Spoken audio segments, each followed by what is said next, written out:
What's up everyone, I'm CallumOnToast, and in today's video I'm going to be showcasing two new insane glass cannons in the form of Shadow Haunter and Shadow Gengar for the Halloween Cup, which by now you've probably seen on a few different channels.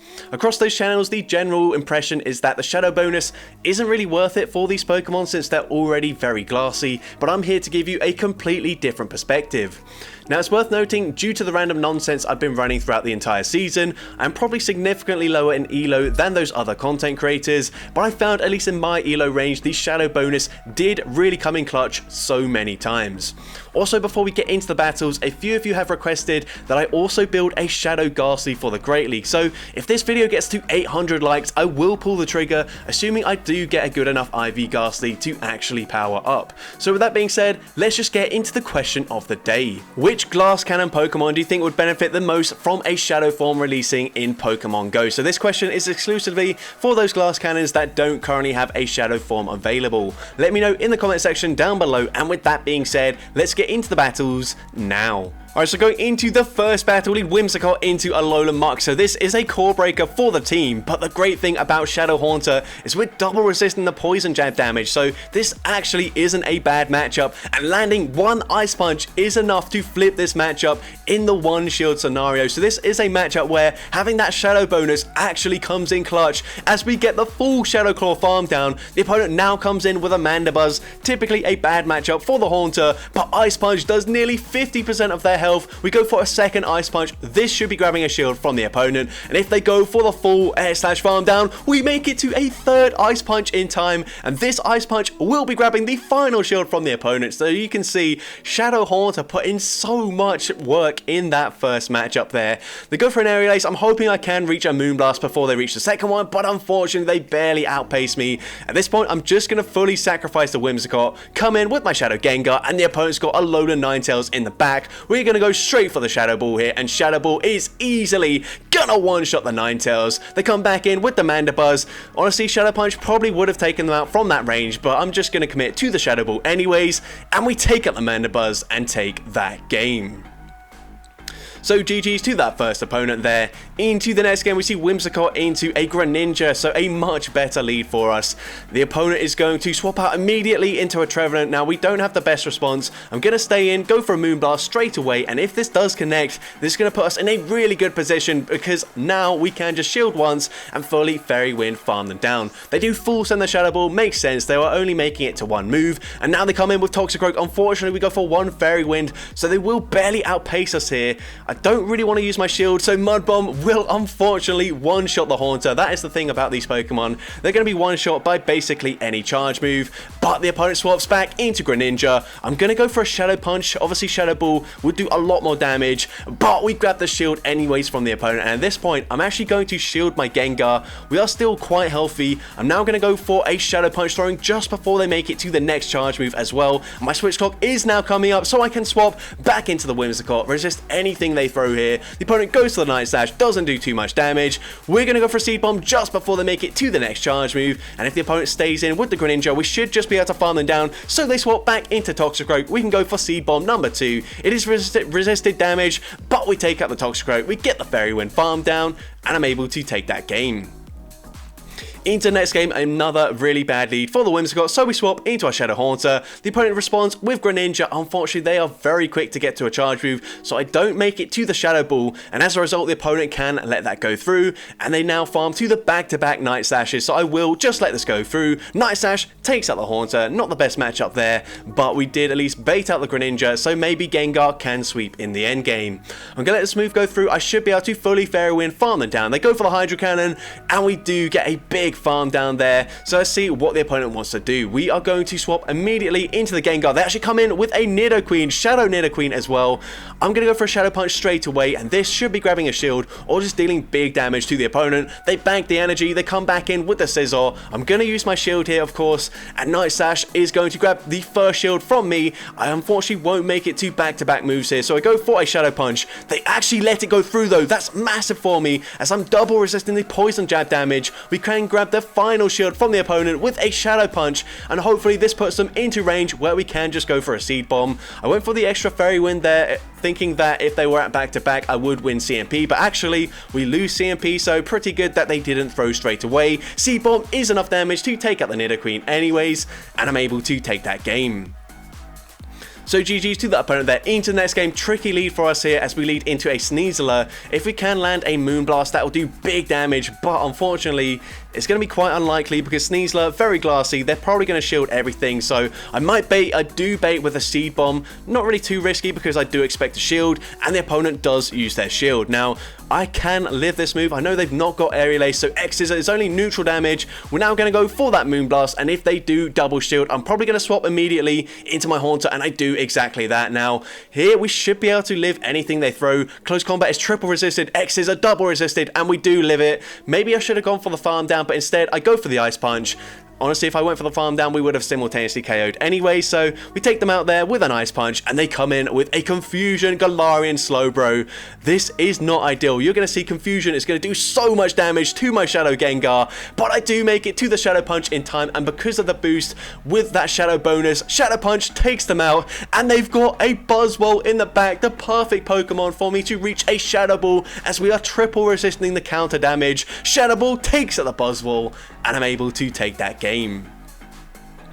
So GG's to that opponent there, and into the final battle of this first set, we lead into a Carbink, so a fairly good lead, although actually we do typically lose this matchup if the Carbink is fully powered up, but you can see they're only in the 1300s, so we should be winning this matchup, but it's actually not that dominating of a matchup like you think it is, just because the Rock Throw and the Rock Slide does really add up. I do shield the first one here just because I've got two very classy Pokemon in the back, and if the Whimsicott does go down, it can be quite scary, but now we do make it to two Seed Bombs here before they reach another Rock Slide. It doesn't quite take them out here, but I should live a Rock Slide from this range, so that's fine. Even if I didn't, it doesn't matter. Carbink is very low now. And the opponent comes in with a Toxapex. They fully farm me down in just one Poison Jab. It is double super effective after all. But now we come in with the the Gengar. We go for a Shadow Ball. It barely doesn't take them out. But the fact that they don't swap out means they're probably quite weak to the Gengar in the back. We actually live that, and no, they're not weak to the Gengar. But we come in with the Haunter anyways. We're going to go for an Ice Punch, throwing just before they make it to the next charge move. And we should be able to reach an Ice Punch here on the CMP type with the second charge move. They go for the X-Scissor, we can go for the Ice Punch, which is now loaded, and this will be enough damage to take out the Charger Bug, and I'm able to Shadow Claw, farm down the Toxapex, and take that game. So we did actually manage to go 5-0 in my first set running this team, which is pretty cool. But into the next game, we're going to see a Dragalge in the lead, so very good lead matchup for us. And typically they're not going to run Gunk Shot either, so we will resist everything they throw. They're actually going straight Aqua Tail, so that pretty much tells me that they are running Aqua Tail and Outrage. They're also staying in, so probably very weak to Whimsicott in the back, so I've got to be careful of that. I don't want to get too low here, and honestly from this range I'm going to let this move go through, and then I will eventually swap into my Haunter if I don't think I can Fairy Wind farm them down. So here we swap, we get the Snipe with the Shadow Claw damage, and let's see what the opponent has. They come in with Charger Bug, but this time they're running Spark, so I'm going to overfarm just a little bit here, go for the Ice Punch. Ice Punch grabs the first shield from the opponent, and if they go for the farm down, we should make it to another charge move. I'm going to shield anyways, I just don't know what they've got in the back, and here we go for a Shadow Ball. This will easily take them out from this range, and the opponent uses their final shield. Now we do have a Moonblast loaded, so I'm going to come in, throw straight away. Hopefully they don't make a catch here, and they don't swap out. They go for the extra Spark, so we go for the Moonblast. Moonblast will be taking out the Charger Bug, and they've got Toxapex in the back, so we can come in with the Gengar, and this is game over for the opponent. We've seen already Gengar actually, even as a Shadow, does live a single Brine, and the Poison Jab damage is double resisted, but just to be safe, I'm going to shield anyways, go for the Shadow Claw farm down, and I'm able to take that game. So GG's to that opponent there. Into the next game, we see Drifblim in the lead, so not a great lead. Going to save swap into my Haunter straight away, and the opponent responds with a Confusion Shadow, or Shiny Shadow Venomoth, which is a really cool spice pick, and unfortunately, it will absolutely delete the Haunter, but we do grab that shield advantage. Doesn't really matter because I'm going to have to instantly shield here. Poison Fang is double super effective, so I will be shielding here, and I should be able to make it to a Moonblast just before they make it to the next Poison Fang. I'm hoping they just let this go through, so we go for the Moonblast, and they do let it go through. We take them out. They come in with the Drifblim. Honestly, probably could have committed to the Moonblast there, force the opponent to throw straight away, but instead they can now overfarm. Luckily for me, they don't overfarm by much, so I'm going to let the Whimsicott go down. Icy Wind does take us out. We come in with the Gengar. I will be able to Shadow Claw farm them all the way down, but they do reach a charge move before I can do that. They go for the Icy Wind. They now come in with Escavalier, and this is a bit risky. I shouldn't have baited, and Shadow Punch actually goes unshielded by the opponent.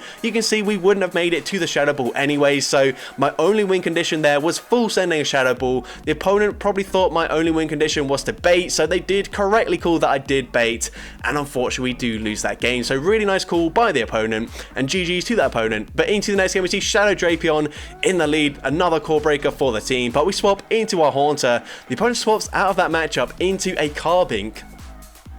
So we're going to full send a Shadow Ball, dealing big damage, and we make it to an Ice Punch as the opponent throws their Rock Slide. They didn't want me to get off another charge move, but unfortunately for them, they CMP tie, and they do lose the CMP. So we grab a shield advantage with our Shadow Haunter into a Carbink, which is insane.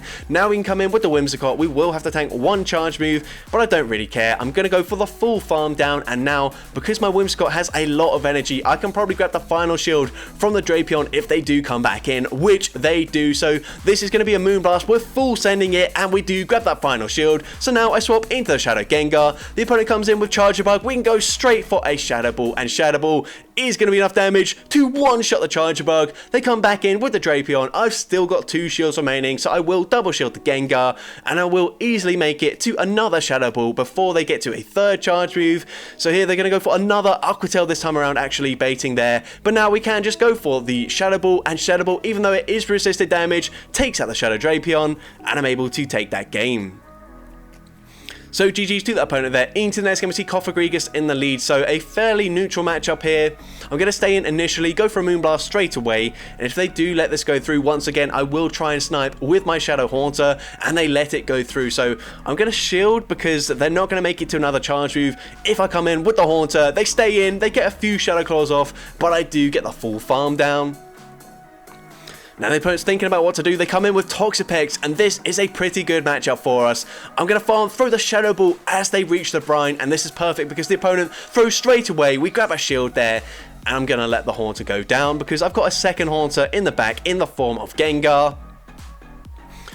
Now we're going to wait at the switch clock here and then come in with the Gengar. The opponent is staying in with the Toxapex. This is amazing for me. I could have thrown straight away, but actually I overfarm. I do eventually throw. Probably could have just gone for a Shadow Punch there, but Toxapex is very bulky. But at this point, I can just fully Shadow Claw farm them down, shield once, and let's see what they've got in the back. They've got a Azumarill in the back, and this is going to be an easy matchup. We go for the Shadow Ball, dealing huge damage there. We swap into our Whimsicott. We make it to a Seed Bomb before they reach a charge move. Seed Bomb will be taking out the Azumarill, and even though Poison Jab is double super effective, we do make it to another Seed Bomb into the Toxapex, and this will be enough to take out the Toxapex, and I'm able to take that game.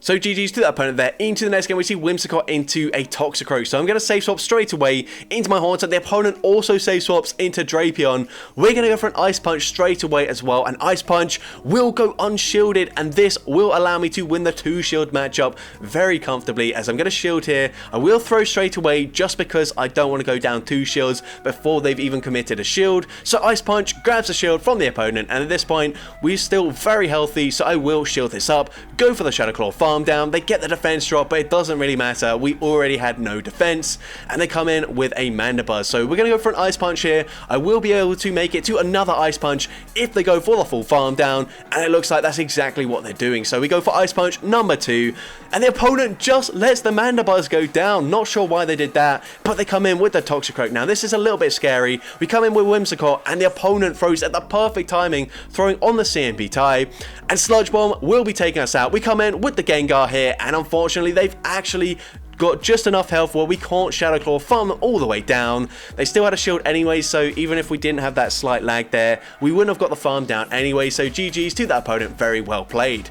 Now into the next game, we see another Toxicroak in the lead, so we swap straight away. This time they didn't swap out, and we're going for an Ice Punch. which the opponent doesn't respect, and it just fully takes out the Toxicroak. That is insane damage there. That's a non-stab Ice Punch. And now we go for another Ice Punch, and because we took out the Toxicroak, they actually shield that, even though it is resisted damage. Now, they go for a Night Sash. Luckily, they don't get the boost, or at least we haven't seen it yet. I think there's now a weird bug where the boost will show if it does faint a Pokemon, like after the next Pokemon comes in, but luckily they didn't get the boost. We get the farm down, and they've got Nidoqueen in the back, and this is really good for us. We can go for a bait here. Doesn't really matter if they shield it or not. They do shield, so now I will just shield once, fully commit to the Shadow Ball from this range, and that will easily be enough damage to take out the Nidoqueen here. So we go for the Shadow Ball, taking out the Nidoqueen, and I'm able to take that game. So GG's to that opponent there. Into the next game, we see Whimsicott into a Shadow Tyranitar, so very spicy lead for the opponent. Unfortunately, not a very good lead for them. We come in with our Haunter to respond to a Shadow Drapion save swap, and unfortunately we don't really have a response to Drapion at all. So we come in with the Haunter, we're going to go for the charge move just before they make it to their next charge move, and Ice Punch goes unshielded, and we just flip that matchup there. I don't know why the opponent didn't shield. I guess they just didn't respect the damage from Shadow Haunter, and once again they let an Ice Punch go through on their Shadow Tyranitar of all Pokemon. And now we can just come in with the Whimsicott. They're actually not going to make it to another charge move, which is insane. We can now go for a Seed Bomb here. This should be grabbing a shield from the Shadow Granbull, as it is a very glassy Pokemon. We can make it to another Seed Bomb before they get the farm down, and then I can easily just swap into my Shadow Gengar.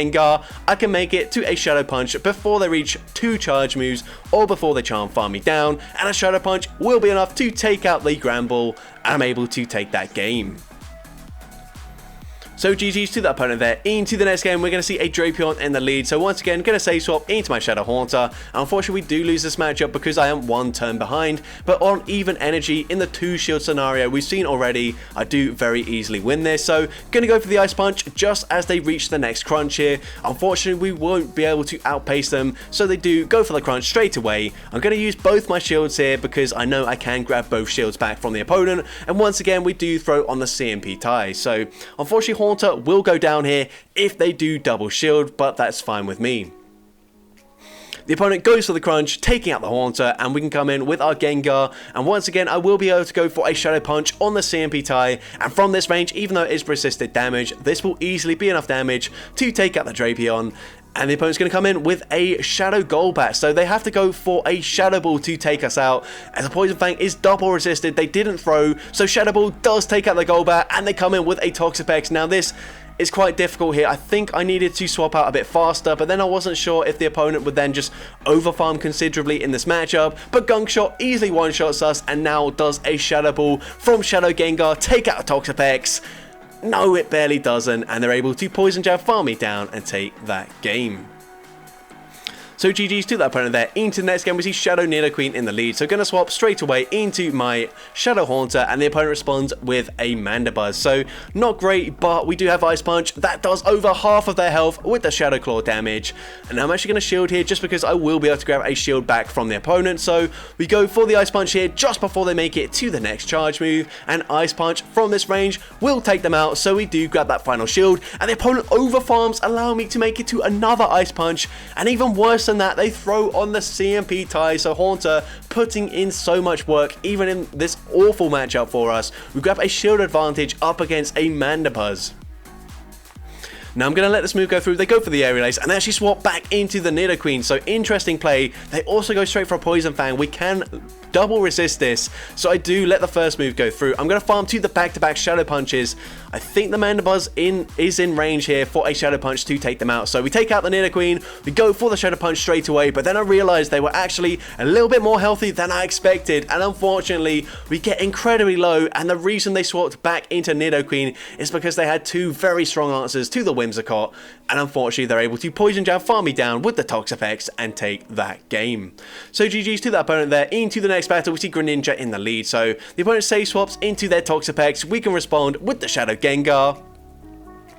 Now we've seen already we do live a Brine here, but they would just be able to fully poison jab farm me down, so I'm happy to shield there. I'm going to throw just before I reach 100 energy here, making sure I don't go over. Shadow Ball barely doesn't take them out, and we get the Shadow Claw farm down, which is really nice. They come back in with Greninja. We're going to full send the Shadow Ball since we've got so much energy, and a resisted Shadow Ball actually takes out the Greninja. They come in with a Toxicroak, and this should be game over for the opponent. We've got 2 charge moves loaded. I'm actually going to go for the Shadow Punch, and then swap here, bank that extra charge move. I will shield this up. Just going to commit to the full Shadow Claw farm down. I don't expect the opponent to throw another charge move. They actually do. It doesn't really matter here. Mud Bomb will be enough damage to take me out, but we can come in with the Gengar, go for the Shadow Claw farm down, and I'm able to take that game.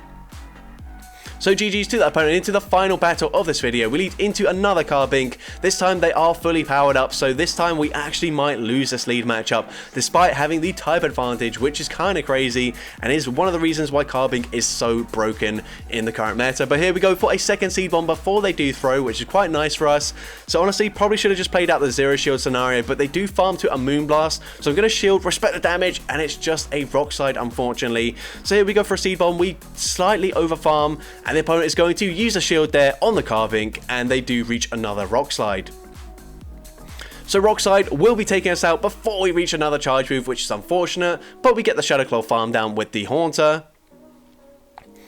And the opponent is thinking about what to do. They're going to come in with their regular Golbat here. We're going to go for an Ice Punch as they do reach a Poison Fang, and they do throw here, which is double resisted, so I'm actually going to let this move go through. Haunter should be able to tank this, but then I'm going to swap immediately into my Shadow Gengar, and the opponent is once again going to go for a Poison Fang, which we can live, but I don't know what they've got in the back, so I'm going to use my shield anyways, overfarm in this matchup quite considerably, go for the Shadow Punch, and Shadow Punch will be enough to take out the Golbat. They now come in with a Azumarill. We're going to go for a Shadow Ball here, and this is going to do a ton of damage, but Azumarill is very bulky. They will be able to bubble farm me down. Can I reach the Ice Punch in time? Yes, I can. It's resisted damage, but does it take them out?